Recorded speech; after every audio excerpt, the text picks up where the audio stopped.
This is the story of Daniel, faith that could not be broken. The fall of Jerusalem. Jerusalem was burning. The year was around 605 BC when the armies of Babylon stormed the holy city. The mighty king Nebuchadnezzar II had conquered Judah. The walls fell. The temple treasures were taken. The cries of the people echoed through smoke-filled streets. Among the captives taken to Babylon was a young man named Daniel. He was likely still a teenager, torn from his homeland, separated from everything familiar, and marched hundreds of miles into a foreign empire. Babylon was magnificent and terrifying. Towering walls, golden palaces, and idols that touched the sky. But Daniel carried something stronger than chains. He carried faith. A new name, a new world. In Babylon, Daniel and other young Hebrew nobles were selected for royal training. They were intelligent, strong, and promising. The king ordered that they be educated in Babylonian language, science, and culture so they could serve in his court. Daniel's name was changed to Belteshazzar. His friends Hananiah, Mishael, and Azariah were renamed Shadrach, Meshach, and Abednego. The empire tried to erase their identity. But Daniel made a decision in his heart.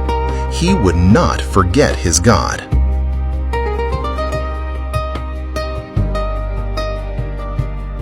The king assigned them rich royal food and wine.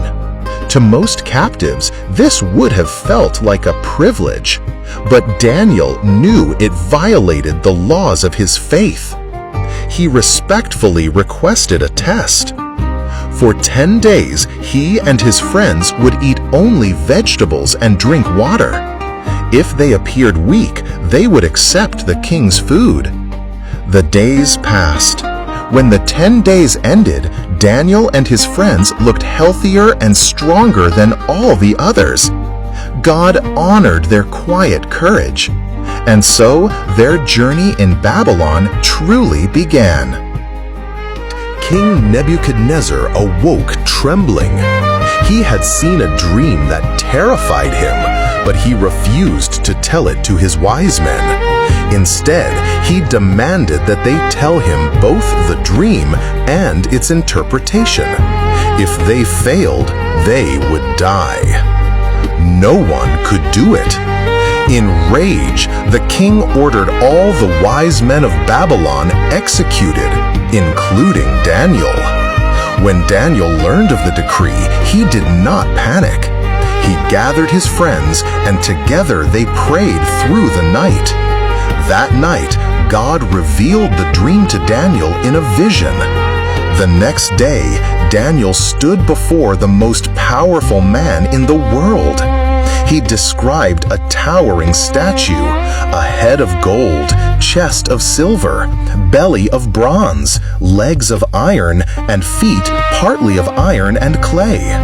Then a stone, not cut by human hands, struck the statue and shattered it.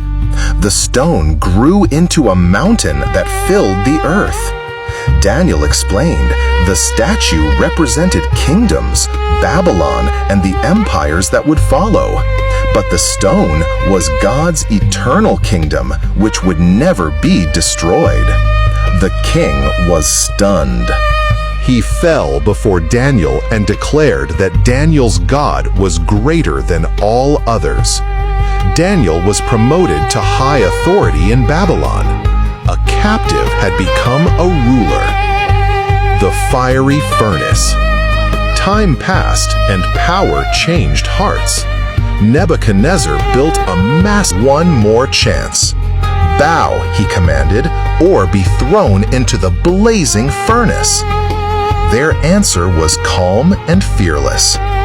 Our God is able to save us from the fire, but even if he does not, we will not serve your gods. The furnace was heated 7 times hotter than usual. The flames were so intense they killed the soldiers who threw them in. But when the king looked into the fire, he leapt to his feet in shock. "Did we not throw 3 men into the fire?" "Yes, O king." "Then why do I see 4, and the 4th looks like a son of the gods?" Inside the furnace, the 3 men walked unharmed in the flames. Not a hair on their heads was singed. When they emerged, they did not even smell of smoke. The king declared that no one was to speak against their God. Faith had walked through fire and survived. The Lion's Den. Years later, Babylon fell to the Medes and Persians. A new ruler rose, Darius the Mede. Daniel was now an old man, but his wisdom and integrity set him above all others. The king planned to place him over the entire kingdom. Jealous officials plotted against him. They knew they could find no corruption in Daniel, so they attacked the one thing they knew he would never abandon: his devotion to God. They convinced the king to issue a decree. For 30 days, no one could pray to any god except the king. Anyone who did would be thrown into a den of lions. Daniel heard the decree. He went home. He opened his windows towards Jerusalem, and he prayed, just as he had always done. He did not hide. He did not compromise. He prayed. The officials caught him and brought him before the king. Darius was distressed. He respected Daniel, but Persian law could not be revoked. Daniel was thrown into the lion's den. The stone was sealed. Night fell. Inside the darkness, hungry lions prowled. But heaven moved. An angel shut the lions' mouths. At dawn, the king rushed to the den and cried out, "Daniel, has your God saved you?" From inside came a calm voice. "My God sent his angel, and he shut the lions' mouths. I am unharmed." Daniel was lifted out without a scratch. The king proclaimed that the God of Daniel is the living God, whose kingdom will never be destroyed. Visions of the future. In his later years, Daniel received powerful visions of beasts rising from the sea, of kingdoms clashing, and of a heavenly throne where the Ancient of Days reigns in glory. He saw that earthly empires would rise and fall, but God's kingdom would endure forever. The legacy of Daniel. Daniel lived most of his life in exile. He served under multiple kings. He walked through political intrigue. He faced death more than once. But he never bent. He never bowed. He never stopped praying. Empires crumbled. Kings died. Statues shattered. But Daniel's faith remained. His story is not just about surviving fire or lions. It is about unshakable devotion in a world that demands compromise. It is about courage when obedience costs everything. And it is about a kingdom that cannot be burned, broken, or destroyed. The story of Daniel is the story of faith that stands when everything else falls. I hope this story was amazing and helpful to you. Please don't forget to like, comment, and subscribe for more stories and videos like this. Be blessed.